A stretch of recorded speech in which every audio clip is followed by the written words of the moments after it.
Welcome to the Private Equity Exchange, the only summit bridging the gaps between limited partners, private equity funds, corporate executives, and entrepreneurs. With over 1,000 delegates, the Private Equity Exchange is the only venue where LPs, private equity firms, corporate executives, and entrepreneurs meet. Before the events, using our internet platform, schedule one-on-one meetings with delegates that matter most to you, and exchange far more than business cards at your deal meetings at the Private Equity Exchange. Gather great market insight with over 120 speakers and 6 tracks to choose from. The Private Equity Exchange, the largest private equity event in Europe for CEOs, funds, and LPs. You are looking at Real Estate and Private Equity, Lenders Roundtable, Vision and Trends by 3 key players. Introducing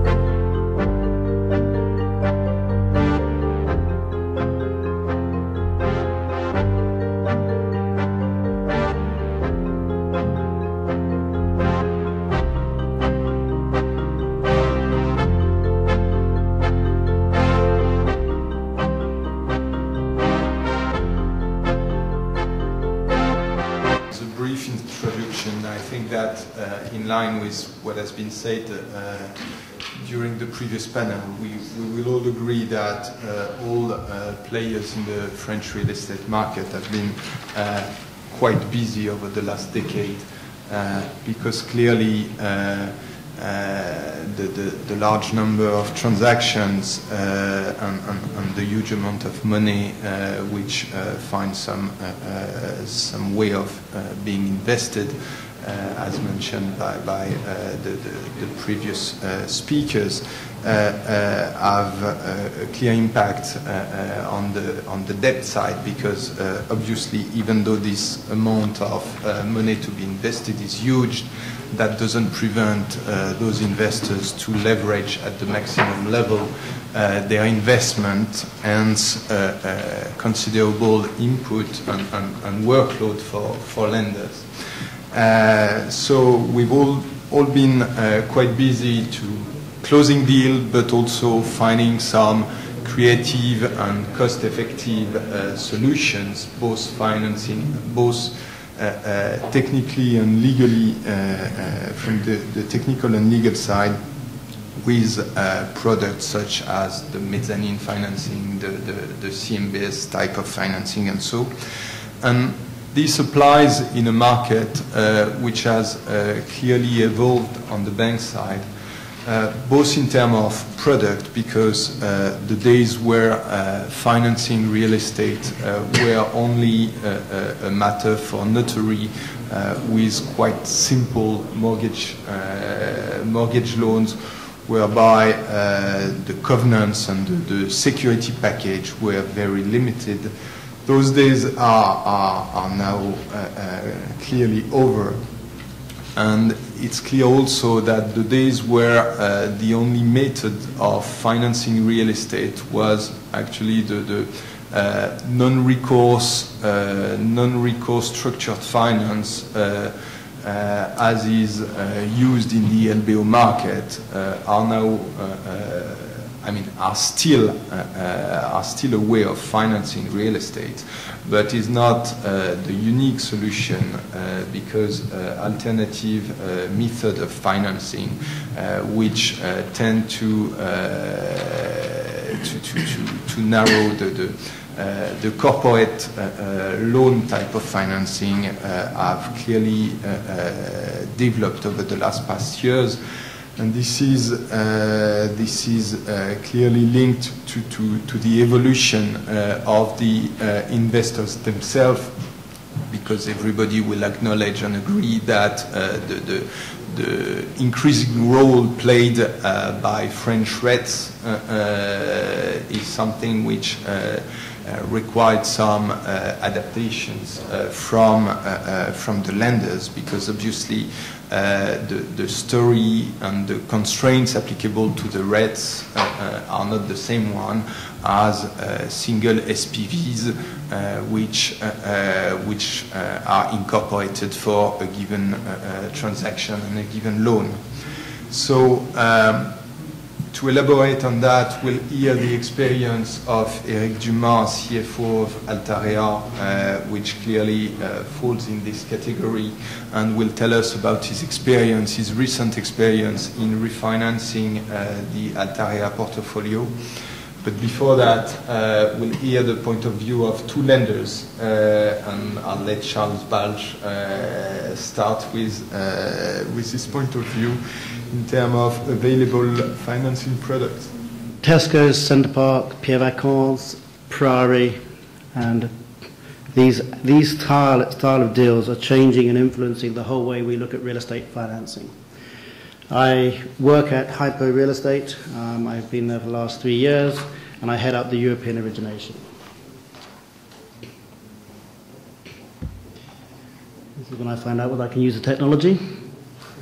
I will briefly mention securitization and B-note structures, but I will leave that to the experts on the panel, Raphaël and Eric, who've been more heavily involved in that area, although I will mention it part of the way through. I will concentrate, however, on two key areas of real estate. Firstly, the sale and leaseback.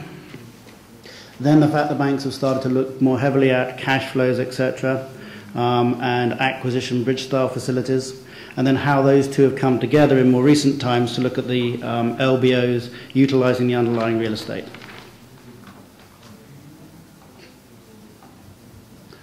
Okay, the two key ways that the real estate market has evolved in the last sort of decade or so, apart from, as Emmanuel says, the fact that we moved away from recourse into non-recourse, and now with some of the vehicles being created, we're actually moving back into recourse lending again.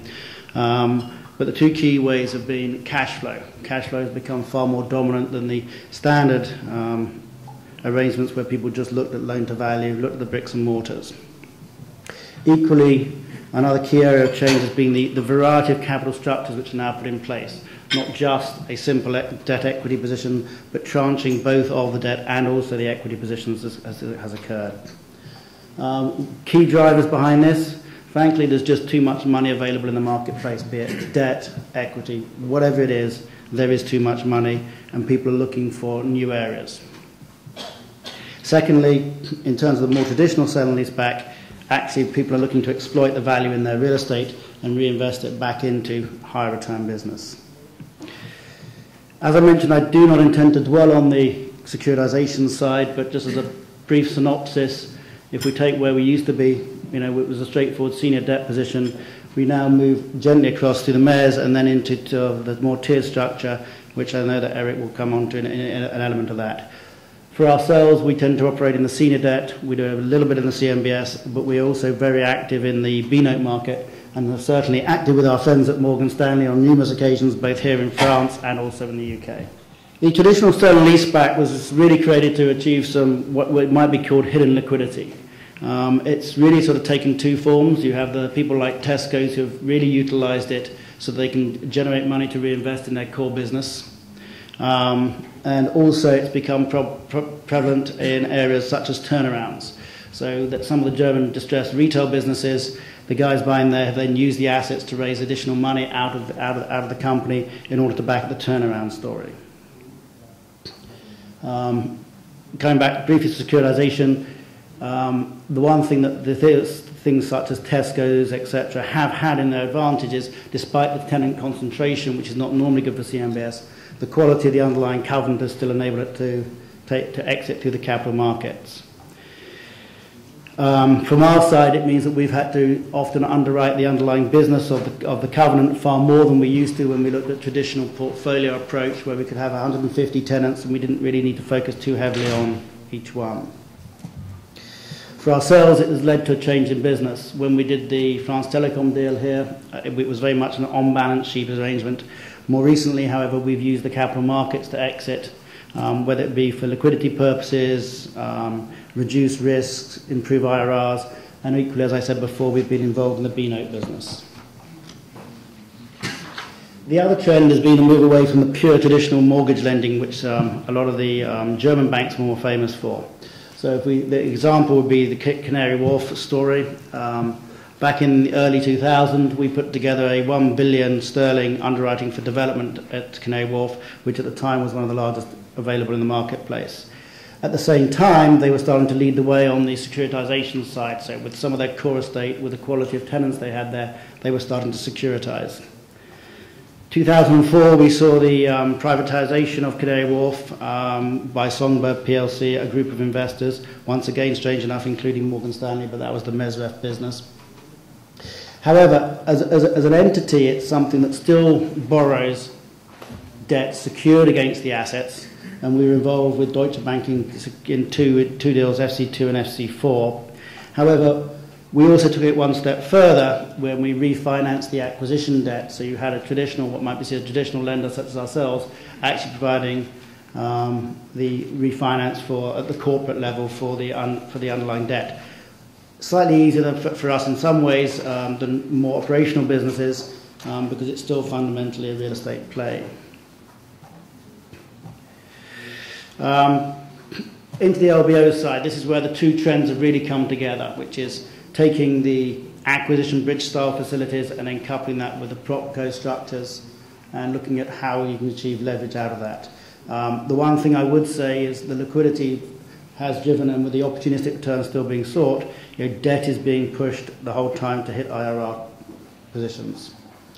In terms of the propco-opco structure, from the investor point of view, they're able to tap into the real estate side. That often enables them to achieve higher debt than they have previously, and certainly has been a cheaper method than the genuine LBO market.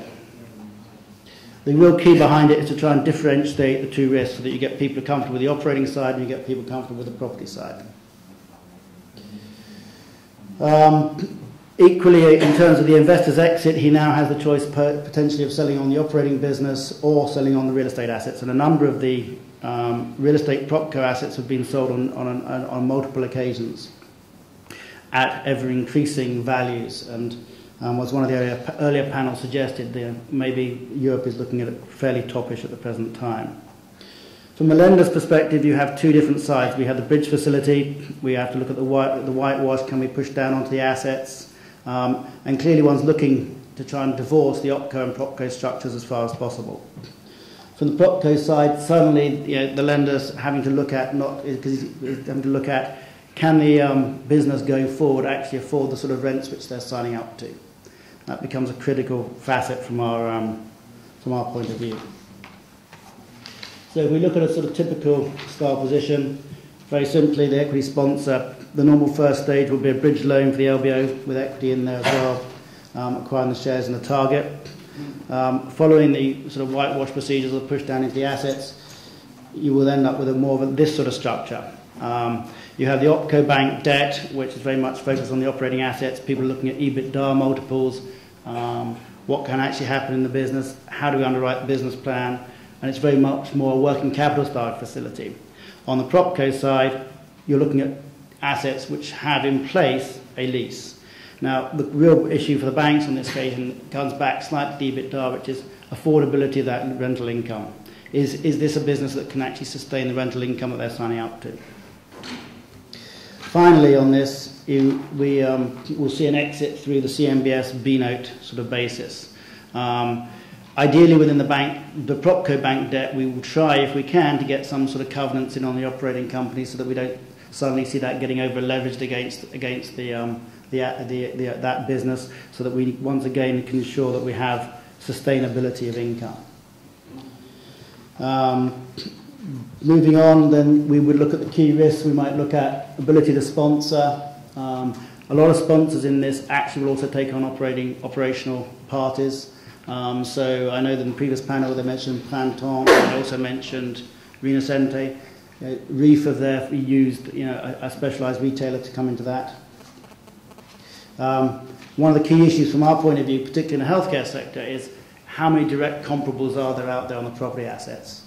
There have been some, but there's not a vast amount of evidence out there.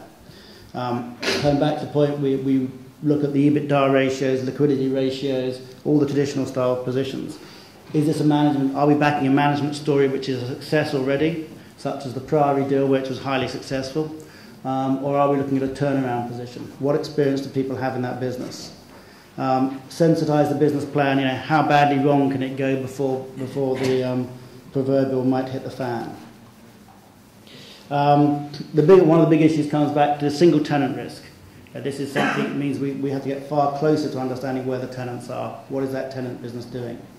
One of the key areas we've seen a number of the LBOs or high leverage positions have come out has been the healthcare sector. That's not just about the performance of the underlying operator. This is also very much about future legislation. What is the government plans?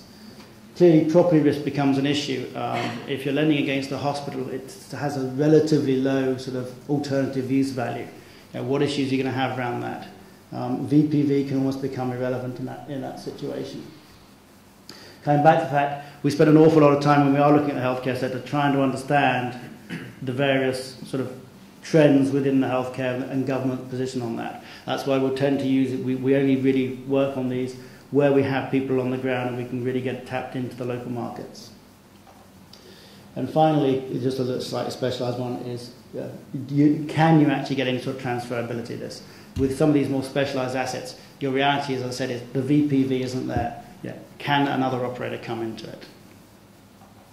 That wraps it up for me. I'm trying to get us back on schedule, as I have a plane to catch in about 45 minutes. I have to leave, so thank you very much for your attention. There will be some questions afterwards. Depending on how long my co-presenters take, I will be here to answer those questions or not. Basically, I think, as Charles mentioned, we have a pretty interesting, we live in a pretty interesting and evolving market. Obviously, Charles mentioned new types of transactions to which banks have to adapt. What I would like to briefly evoke today is, how do banks also have to evolve vis-à-vis traditional real estate financing? And obviously, this was probably discussed at length during the previous panel. Obviously, we all experience significant change in the real estate market, cap rate compression, conversions of cap rates all across European countries, including Eastern countries, and also, more interestingly, a change in capital sources, especially in France, where basically most of the investors, or a big chunk of the investors in the late 90s, early 2000s, were opportunistic players. We see more and more long-term investors which basically have probably lower return expectations, but given the higher prices of real estate, also always look for the cheapest source of financing possible.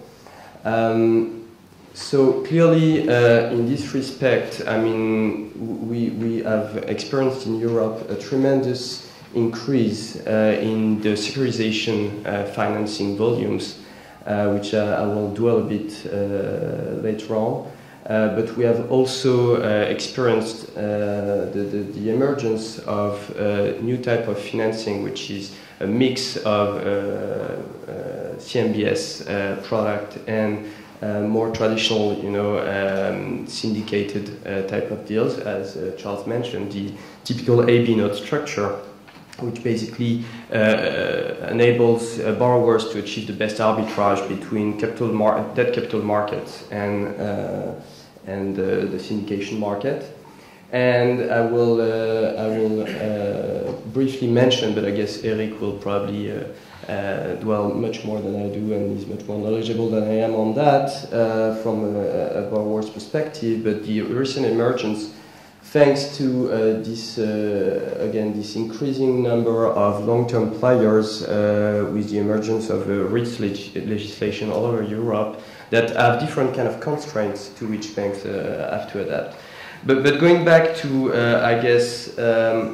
what is the concern of most borrowers, beside the fact that given the higher prices of real estate assets, they need to find always cheaper source of financing to try to achieve their returns. And securitization in this respect has been one way for those investors to find cheaper source of financing. One reason being that basically they are tapping capital markets, which are very liquid and deep markets. And to illustrate that, Well, I mean, briefly for those who don't know, but I won't dwell very much on that. I mean, the idea of securitization, you've got two main types of securitization lending. The conduit lending, which basically consists in, creating pools of loans, offering therefore risk diversity to ultimate investors to achieve a better rating and cheaper pricing. And those, the nice aspect of conduit lending is obviously flexibility in terms of loan amounts. You can have any type of loan amount put in one single pool. So that's one way. The idea is once you reach critical size, you basically sell the pool to an SPV, which basically issue bonds, and you've got several different tranches with different risks and obviously different pricing. Different pricings. The other type of securitization is what we call agency or standalone securitization. Here you typically have only one single loan against either a single asset or a portfolio of assets. Obviously for this type of transaction you need to reach critical size, so we're talking about a minimum of 250 to 300 million euros or dollars size. The interesting aspect of it is you can then basically go through some upside sharing scheme where basically you offer a backstop financing to the borrower, and once the loan is securitized, if there is any upside between the conditions you offered as a backstop to your borrower and what you get in terms of refinancing conditions on the market, you can share part of this upside with the borrower, which enables them to achieve even better and cheaper financing. In terms of the recent market trends, I mean, as you can see, in terms of CMBS volume in Europe, we are getting close to $80 billion issuance this year versus 52 only last year. And the trend is obviously has been there for the long term. Here on this specific slide, we're trying to basically make a comparison between the European issuance over time versus the US issuance. And you would see that, interestingly enough, with probably 10-year time difference, we had the similar kind of volume issuance in Europe and in the US. So you see in yellow, the European issuance in 99 was close to the US issuance in 1990. But you can see that basically Europe is now catching up, and since basically 2004, and obviously this phenomenon is increasing, you see the European issuance market catching up with the US market. Just to give you an idea, so to date we've got $78 billion issuance in Europe. Year to date in the US is 150, so we're not yet there, but catching up very fast. In terms of the stratification, geographic breakdown, and type of issuances, I mean, things are evolving also pretty fast. I mean, at the beginning in the European market, I mean, UK was clearly the dominant player, partly or mostly because of the lease structure, obviously, which was well adapted to securitization. And so UK was clearly dominating the market. In terms of different type of lending, such as agency or conduit, I mean, conduit obviously makes up a large portion of the total issuance volume, and this will keep on growing. Obviously, we saw over the past few years the emergence of many conduit lenders. We've got above 20 players now in the market, very active, which creates a dynamic and interesting competition. And we can see that in 2006, the evolution of the countries of issuance has significantly changed. It was 68 issued from the UK in 2005. It's less than 50% this year. That's largely thanks to the impact of the larger German deals, which have been subject to CMBS issuances. And in terms of currency also, I mean, the sterling has decreased in terms of total weighing versus euro, which is now basically the dominant currency in terms of CMBS issuance. Obviously, as I was mentioning, securitization is one way to achieve cheaper type of financing, and I think this chart is basically self-explanatory. You can see the evolution of spreads on the different type of ratings. So for AAA bonds, basically 6 years ago we were around 55 basis points. Where today we are around 20. I mean, this is obviously subject to some volatility, but having said that, we see a very strong stability on these spreads over the past 2 years, and you can obviously tell that, I mean, the CMBS refinancing cost has decreased tremendously over the past 2 to 3 years, which basically, again, allow for cheaper financing. Interestingly, in terms of investors, I mean, things are evolved, and I won't go through each chart, but what's interesting here is that traditionally you had mostly banks and insurance companies investing in those CMBS bonds. Because we all experience this huge inflow of capital in real estate all across Europe, we find a new trend, which is the emergence of real estate players, such as funds, opportunistic funds, mezzanine players, CDO funds, which basically gain momentum in terms of investment volumes, and you see more and more this type of real estate funds, which are sophisticated, which are willing to take real estate risk, and therefore can invest in riskier type of bonds, and you see those the way of those funds in the BBB BBB market, which are basically again growing in terms of importance. Obviously, I mean, Charles mentioned that banks are buying B notes, and it would be interesting to understand what the Basel II impact will be on the allocation of assets within the banking market. But clearly, beside banks, investing in B types of product, which is basically the riskier portion of the debt, probably something between 70 to 75 LTV up to 90 or 95 if we include mezzanine debt. We see also more and more investment funds, such as Fortress, CDO funds, or other type of real estate investors, which are basically able to analyze risk and find an interesting arbitrage in basically buying mezzanine instruments. Now, to illustrate, I think, Eric's presentation, where banks have to adapt is when basically the market is even more demanding in terms of cheap source of financing, and for specifically for listed real estate companies, it is always a question as to whether they should borrow on a corporate basis or borrow on a real estate basis. You can see here that the difference between corporate spreads on a 3 to 5 year Euro bonds versus CMBS spreads is obviously clearly in favor of corporate borrowing.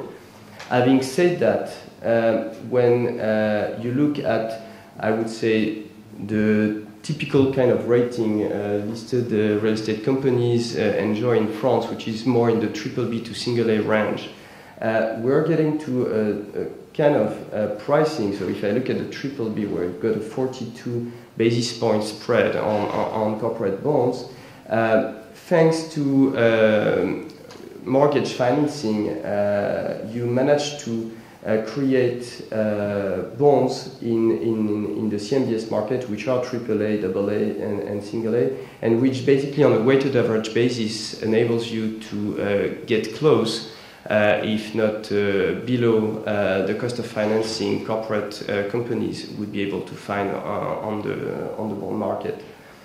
And that basically leads to what, for lack of a better word, I call hybrid product for REITs, which basically we see more and more happening, and that's obviously what Eric will talk about, which is basically kind of standard mortgage financing, but granted not to an SPV, which was the traditional way of doing it, but to listed companies, which basically have to grow, have to ensure that they will be able to invest in new projects, whether stabilized project or even development, and basically they are also trying not to borrow on a corporate basis, for also a risk,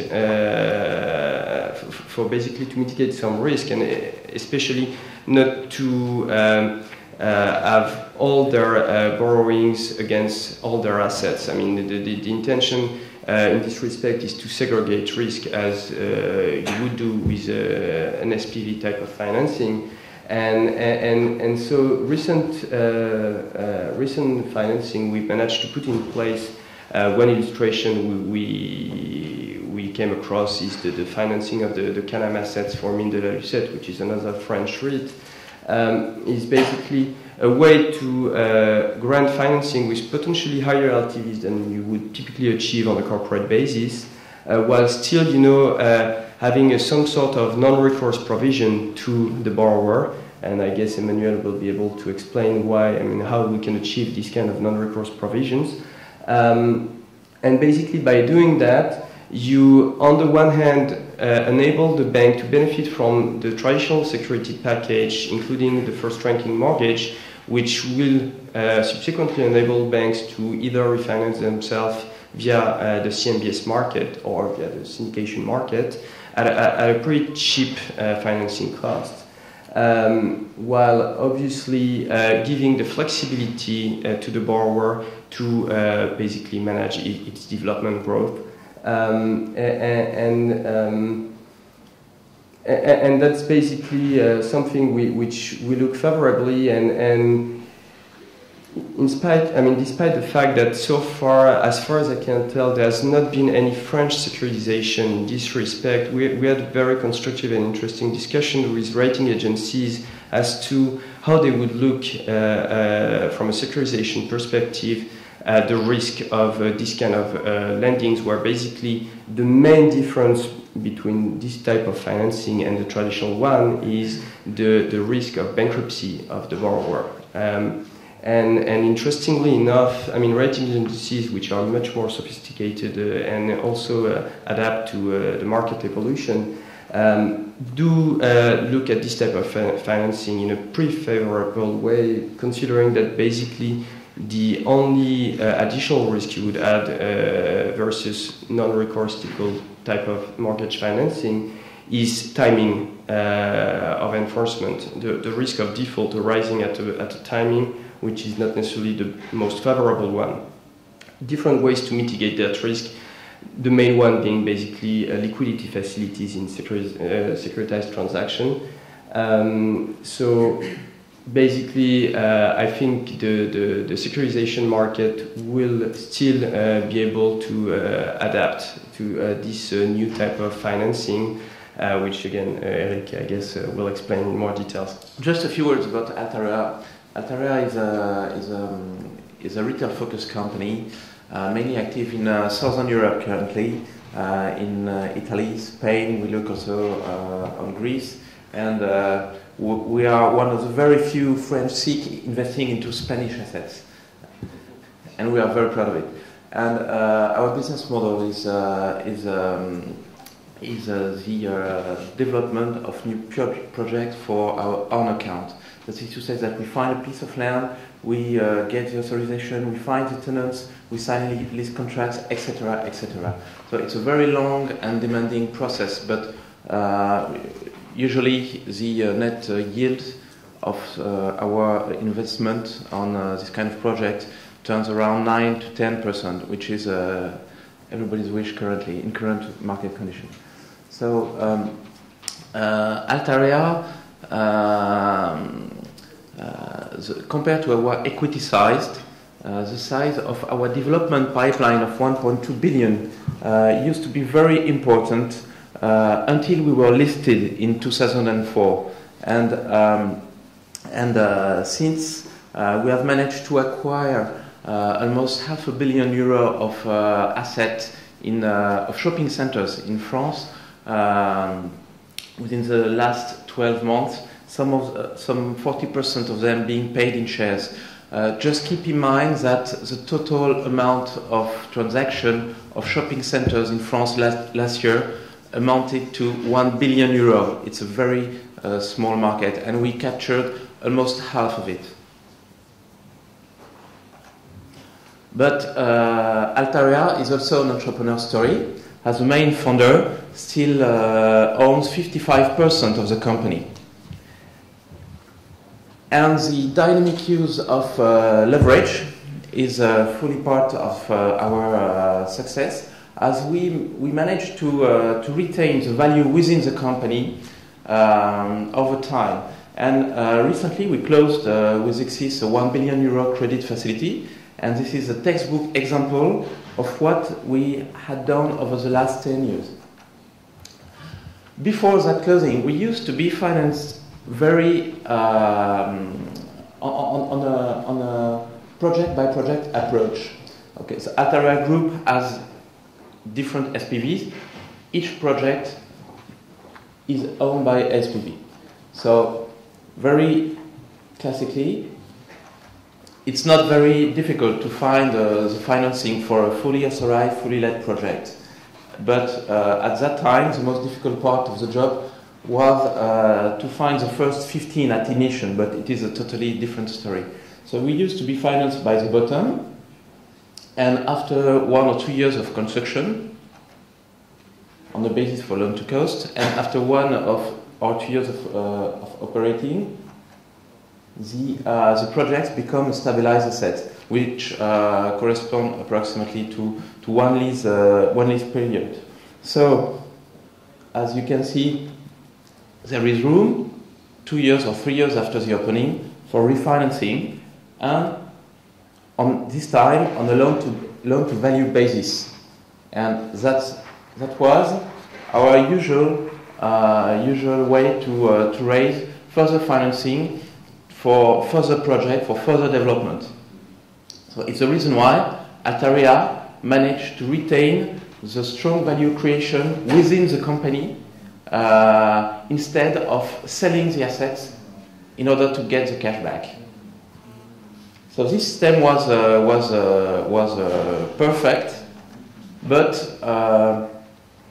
we came to a point where we realized that there were many drawbacks, because we used to set up a sophisticated system of intercompany loan, and it's a long story to explain, but when you overdebt your subsidiaries, it raises some legal problems, some tax problems, and above all, with now more than 30 projects, it's very time consuming. So at the beginning of 2006, with the increase of the development pace, with development abroad, in Italy, in Spain, the existing system of financing was no more sustainable. So we were facing two options. The first one was to remain as we had always done, and the second one, we have thought about it, was to be fully financed at corporate level with a corporate rating. But we didn't choose this option because Altarea currently is still a strange object for rating agencies, with a huge pipeline compared to our property base. Finally, we decided to set up a new system, but very comparable to the existing one. So we have projects. The first step does not change. We raise financing for fully let, fully authorized projects. And the only difference is that in the, for the construction loan, for the first construction loan, we already we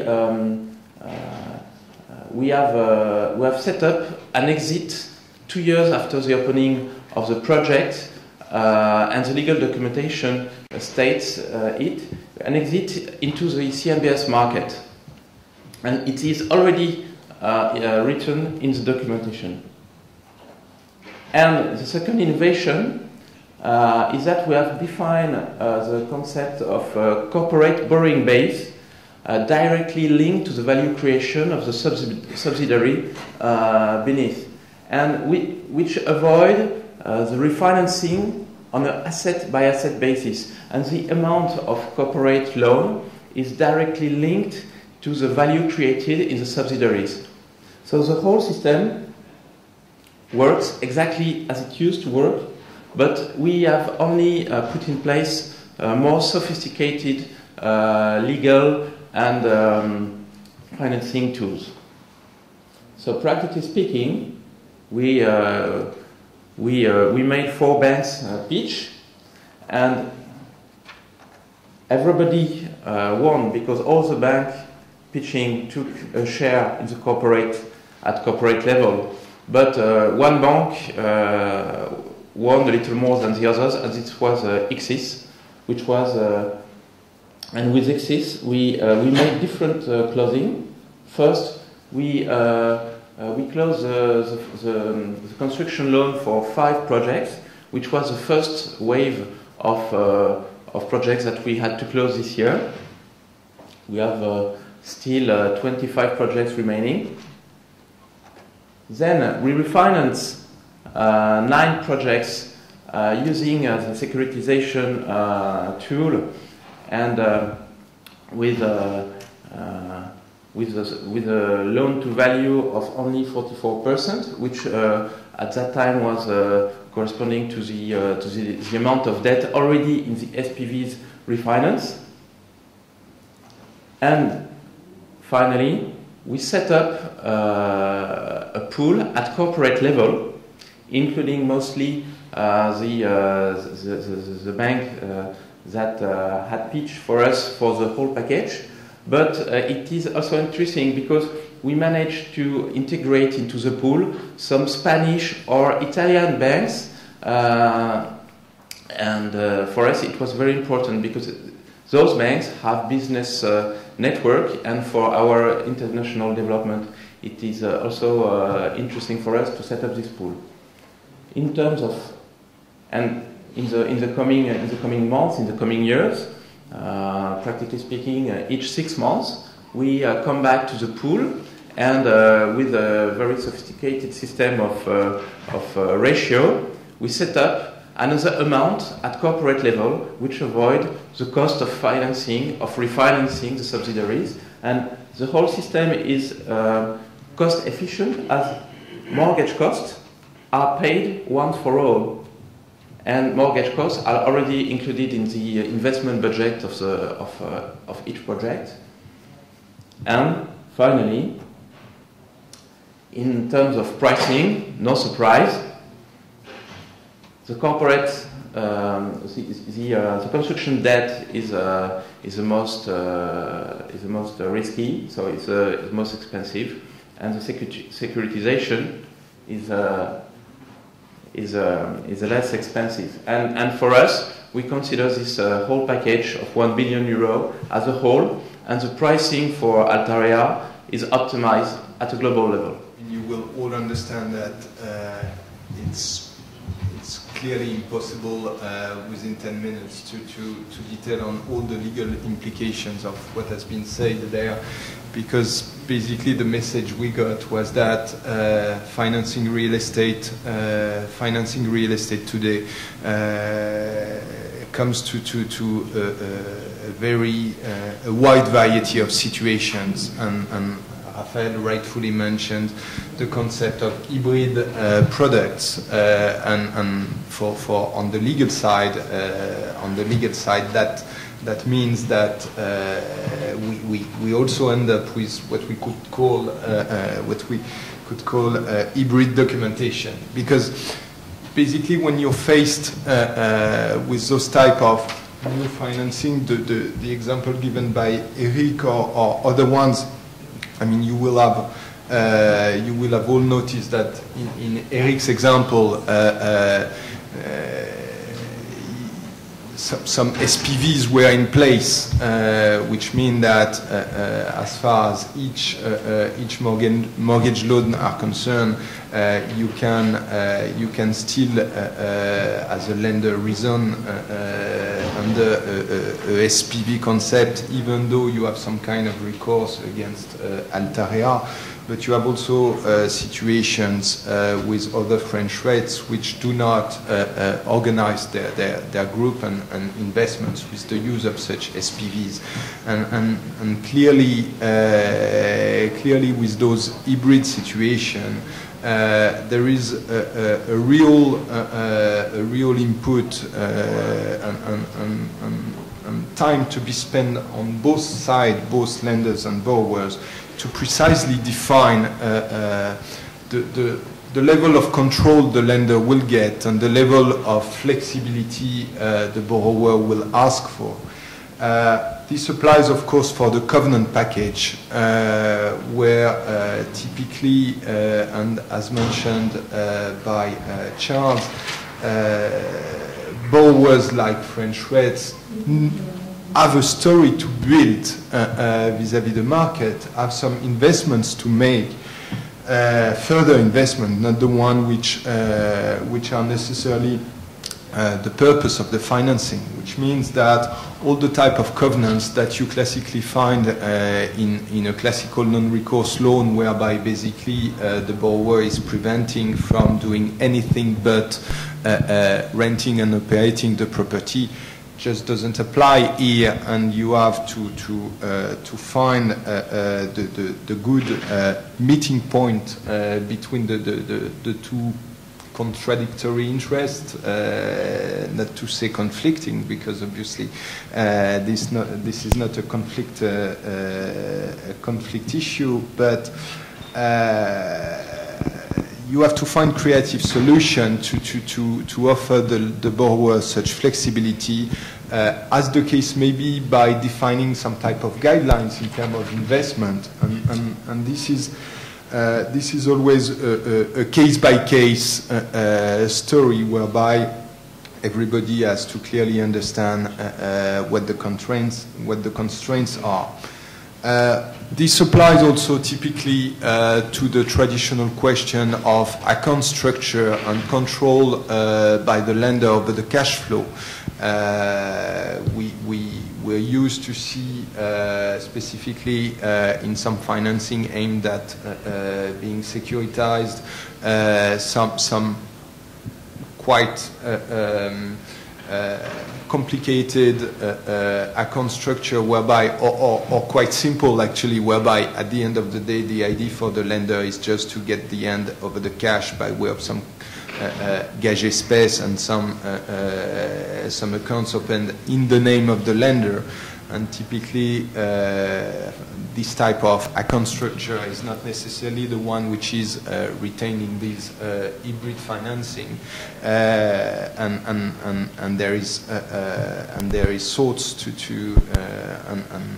and time to be spent to precisely define the solution which will be satisfactory for both parties. Not to mention the question of security package. I mean, this is a fairly classical one. I won't elaborate on the question of choosing between the absence of any mortgage which qualifies the loan as a corporate one, basically, or the full mortgage for the full amount of the loan. You all know that there are some intermediary solutions consisting either in the promissory of mortgage We heard Peter Cash, and you all know the legal implication of a promissory of mortgage, which definitely has not the value of a mortgage, because as a lender you cannot enforce such promissory, and the only thing you're able to get is basically damages, which may be a bit far-fetched in a situation of bankruptcy for the borrower. So, but nevertheless, in those hybrid financing, you can find this type of arrangement either apply to all the financing or to part of it or to some tranches. You also have the question, the possible solution of non-registered mortgage, which typically give rise to two types of discussions. The first one being to define the trigger event for the lender, the type of event that would enable the lender to register this mortgage, whereby you will of course have a lender being concerned to keep the possibility to register the mortgage sufficiently in advance if he thinks that the borrower is due to face difficulty, whereby the borrower will try to avoid some kind of subjective appreciation by the lender, and this is always gives rise, for interesting discussions. The other aspect when you use the non-registered mortgage is the question of whether the lender will require some kind of cash collateral to be put in place to secure the cost of registration, if any, if you were to decide to register the mortgages, because as you all know, and this is the whole purpose of the game, it's to save registration cost, but if the lender is prepared to do so, is not necessarily prepared to pay for such registration cost if the borrower were not to do it. So some solutions whereby the required amount is put in some kind of escrow producing interest, of course, is also used. The other series of elements where clearly discussions are somehow renewed compared to classical non-recourse financing are basically the event of defaults. Typically, and just to give two examples, typically when such type of financing apply to a portfolio of assets, the borrower will be concerned that any breach of rep or of undertaking with respect to a given property do not entitle the lender to accelerate the full loan, and basically the idea will be to precisely define the consequences of a breach of rep or undertaking in relation to one given property, and we usually end up with a situation whereby, if not cured within the agreed upon cure period, it's actually the release price that will have to of such property which will have to be repaid by the borrower, as if basically the concerned property was sold. And another example of event of default where discussions for those type of financing may be a more elaborate than for classical non-recourse financing is the question of cross default, because obviously, when lending to a SPV without any recourse on the sponsor, the cross default clause that you usually find in the financing documentation when applying to the borrower does just not make sense, because by way of some other covenants, is just prevented from borrowing money. So cross default may not be an issue, whereas when the borrower is French red or a comparable type of borrower, of course, there is it will keep the ability to find some other source of financing, either pre-existing ones or so as to finance future investments. And the cross default is a real matter to be discussed with a variety of solutions, whereby, depending, of course, on the situation, on the loan, on the borrower, and so you can end up with some kind of classical cross default, possibly with a threshold in terms of debt concerns. You have some borrowers who request that such cross default be actually limited to some kind of cross payment default, and even a step further, some cross acceleration. This was just to try to illustrate the type of legal implication that those financing could have. Again, I cannot describe in detail all the legal aspects, but would be pleased to answer any question you may have, as well as my other colleagues. Thank you. Thank you very much for your attention.